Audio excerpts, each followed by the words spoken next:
Disneyland News Today, and we're here at Paradise Garden Grill with their new barbecue menu. We're going to try everything. We got the family sampler platter, which says it feeds 2 to 4 or 1 hungry photographer, which I guess we'll see if that's true. And also the Impossible Burger, so we're actually going to start there.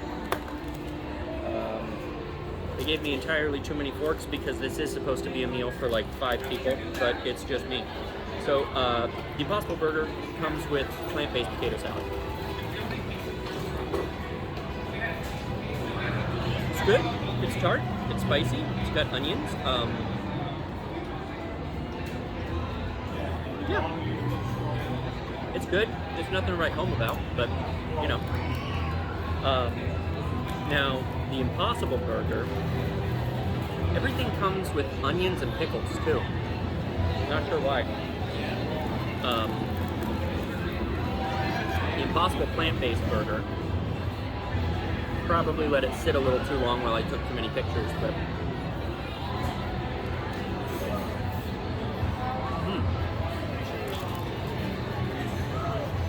that's surprisingly good. It's got crispy onion straws, or no, crispy jalapeno chips, and barbecue sauce, and coleslaw. It's tangy and nice, but I feel like it's going for something that it's not quite getting. It's missing something that I'm not sure what it is. There's a lot of really great Impossible meat options in the park, and this one is just fine. It's not spectacular, but it's also not terrible, and I don't miss the ground beef. Okay, so now we'll move into the family platter, which is for a family. I'm sure it's very good. For one person, it's almost patronizing how much food this is. We have ribs, andouille sausage, chicken, pulled pork, mac and cheese, beans, coleslaw with bacon this time. Or no, coleslaw, potato salad with bacon, and 2 slices of cake, cheesecake, that I'm going to eat, both of them. So let's start with the chicken here. Disneyland used to have a barbecue restaurant in Frontierland, Big Thunder Ranch Barbecue, and they had really, really good barbecue chicken, so we'll see if this holds up.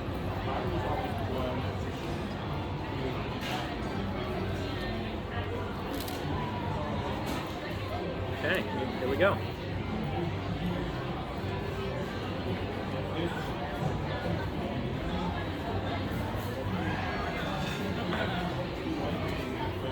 It's sweeter than I thought. The rub is sweet. It's a very red rub.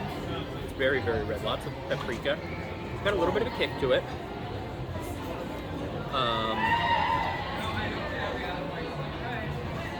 But it's sweet.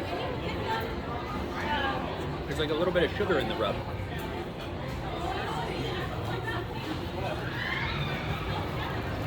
Chicken is fine, a little overdone, but that's easy to slip over, especially when you're cooking en masse like they are for the park. You know, I don't fault them for that. It's good enough. It's not terrible overdone. It's just a little tough. But the rub is fine. It's not as good as the Big Thunder Ranch Barbecue, but I think also, you know, whatever they're doing in their ovens isn't the same as grilling it out on a fire or whatever they did at the Big Thunder Ranch. So, you know, different places have different strengths. Let's go to the Andouille sausage. Andouille sausages are usually spicy. This is like what you would find in a gumbo or something like that. They've usually got a little bit of a heat to them.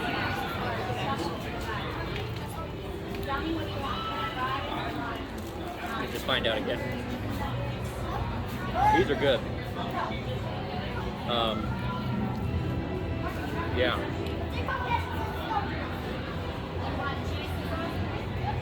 It's not as smoky, I think, as I'm used to with like barbecue platters. There's usually a bit more smoke flavor to it, which sometimes, you know, in kitchens like this that don't clearly have an outdoor grill is usually like artificial smoke flavor.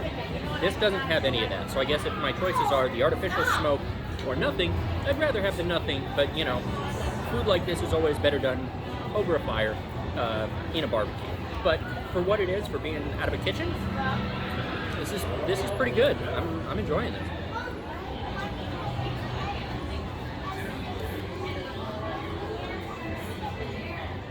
All right. Pulled pork. So this is available as a sandwich on the menu at large, but here on the platter we get a little boat of it, and it's a hefty portion. It's not, you know, a small amount of meat. That's pretty good, and it's doused in barbecue sauce. Whoa, that's pretty good. That's some pretty good pork.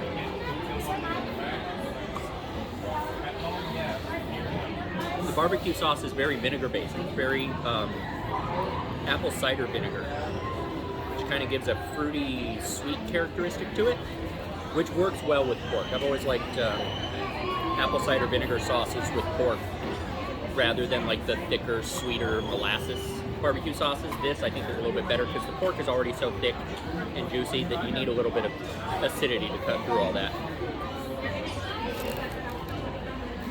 That's good. That would be really good on a sandwich too. The pork itself doesn't have a whole lot of character to it. It's just kind of pulled pork, which is just, you know, shredded meat. Unless you're doing something really fun with a rub or putting it in a slow cooker or something, the pork's not going to bring a whole lot, you know, when cooked quickly en masse like it is here. So having that barbecue sauce on there, I could even stand to have a little more barbecue sauce on there just because it's a good sauce and it really does elevate the pulled pork to something better than it would be on its own. Let's try some of these sides. So this is the mac and cheese, and as you can see, it's covered in cornflakes. Mac and cheese with breakfast cereal on top, which is a first for me.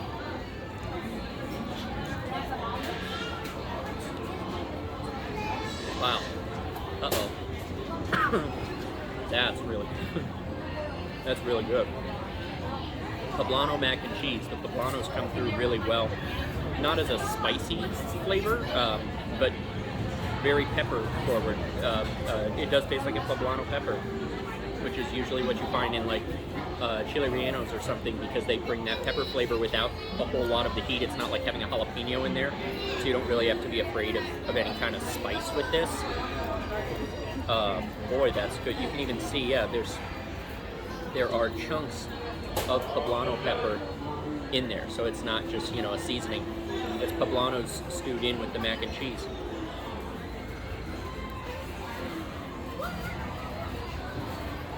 The cornflakes are an odd choice. I don't need them.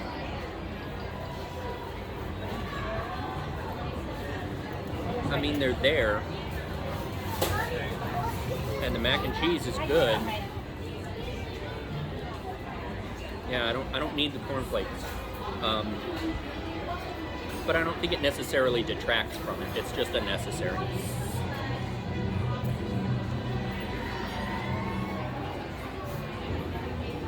And since they gave me a family's worth of forks, I'm going to switch up as we move on to the beans. Here's the baked beans. There's big chunks in here. This is, what, tomato? That's a chunk of tomato, I think. I don't know what that is.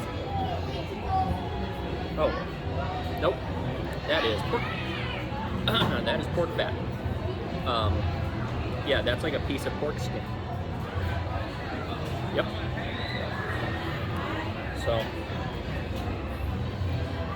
that was a bit much. I'm sure it, you know, works into the flavor of the beans, but when they miss a piece, it catches you by surprise. All right, let's try it. These are really thick, syrupy beans. Is that another piece of pork?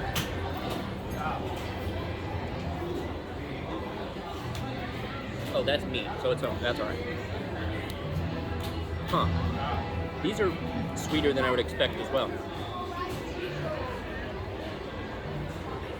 They're like half baked beans, half refried beans.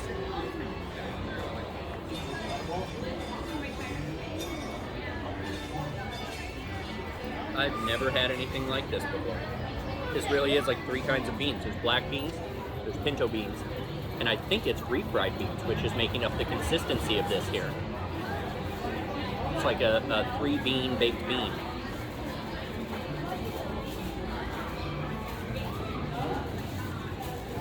I can't really put my finger on it. They're sweeter than you would expect. There is a bit of spice from what looks like pepper, like black pepper. They're not bad. They're so unique. They're so unique. I can't tell if I like this or not, but I can genuinely say I've never had something like this. And therefore, I'm glad I had it. Because even though I'm not raving about the flavor, it really is something that you can really only get here. And so, you know, then for that fact, where else am I going to have this? I'm glad I tried it.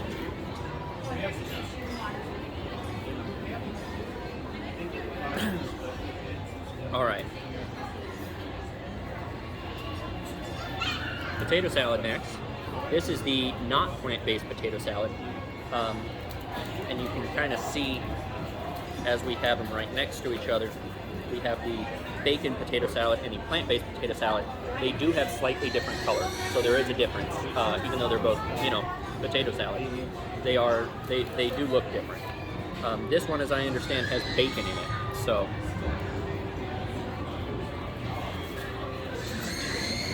oh, and eggs. And eggs. That's fun. Yeah. This one is definitely the better potato salad. The other one is just kind of a normal, the plant-based. It's a normal potato salad and it's fine. This one is much better. This has got a lot more going on. The onion doesn't come through so much. I mean, it's still present, but it's not like the predominant flavor as it is in the other coleslaw. This one, you definitely get that rich bacon and the egg. And I don't know if it's the like plant-based mayonnaise and the other one or whatever it is to combine this together. There's just something heartier about this. This is more like a real backyard barbecue coleslaw instead of like, you know, a diner or like a theme park quick service thing. This is like real coleslaw. And there's quite a bit of bacon in there, so it's not, you know, just potatoes that are going to take up space. There's protein, and it's really good. Yeah, that's definitely the better one. Okay, let's move on to the coleslaw. Coleslaw has something in it. Oh, grapes! Little tiny champagne grapes. That's fun. It's a very purple coleslaw overall. As you can see, it's boy, this little boat is getting soggy. As you can see, it's very, very purple overall. The purple cabbage does stain all the rest of the cabbage.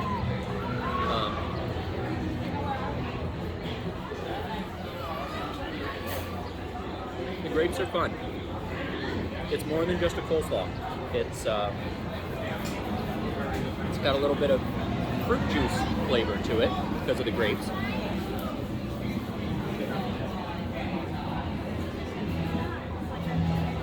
Yeah, I mean, this is good. I don't know if I would order a side of coleslaw on its own. And out of all the sides, I feel like it's the weakest one, but just by default.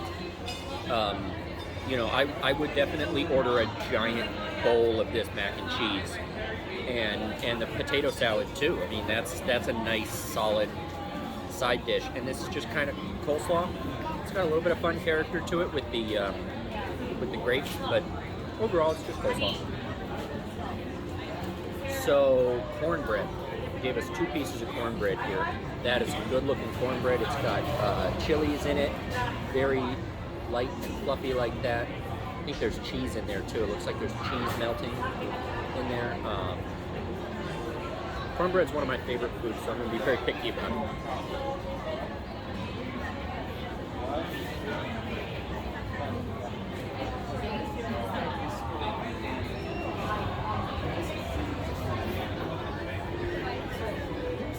That's a good cornbread, I gotta say. It's moist. Usually cornbread can come out way too dry. This is very moist and very fun, and the chilies do bring a little bit of pepper flavor without a lot of spice. Just a tiny little hint of heat. It's surprisingly moist. It's almost like a cake. It's so moist.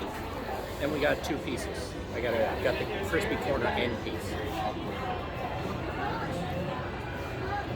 That's good. And that goes well with all of this other barbecue.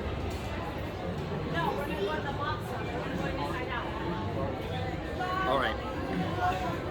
Now this is going to get messy, but this is what I've been looking forward to. Look at these ribs. Look at these ribs. Spare ribs. Pork spare ribs. What's your YouTube channel? I'll follow you. Disneyland News or WDW News Today. Yeah. It'll be up online later on, so keep an eye out.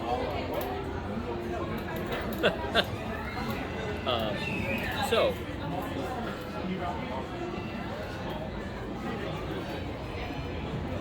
spare ribs are really good and really easy to do right. They're also cheaper than baby back ribs.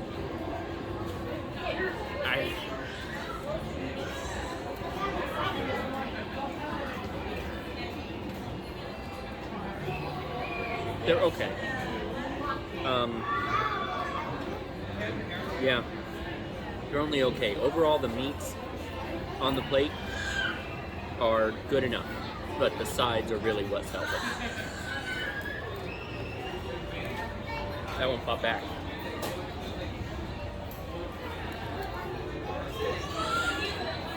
They're very good, meaty ribs. They're just not, blowing anything away in the flavor. I can see there's a little bit of a rub on it, but the sauce is so baked on there you can't really tell what it was before. Yeah, I mean they're fine. They're oven baked ribs.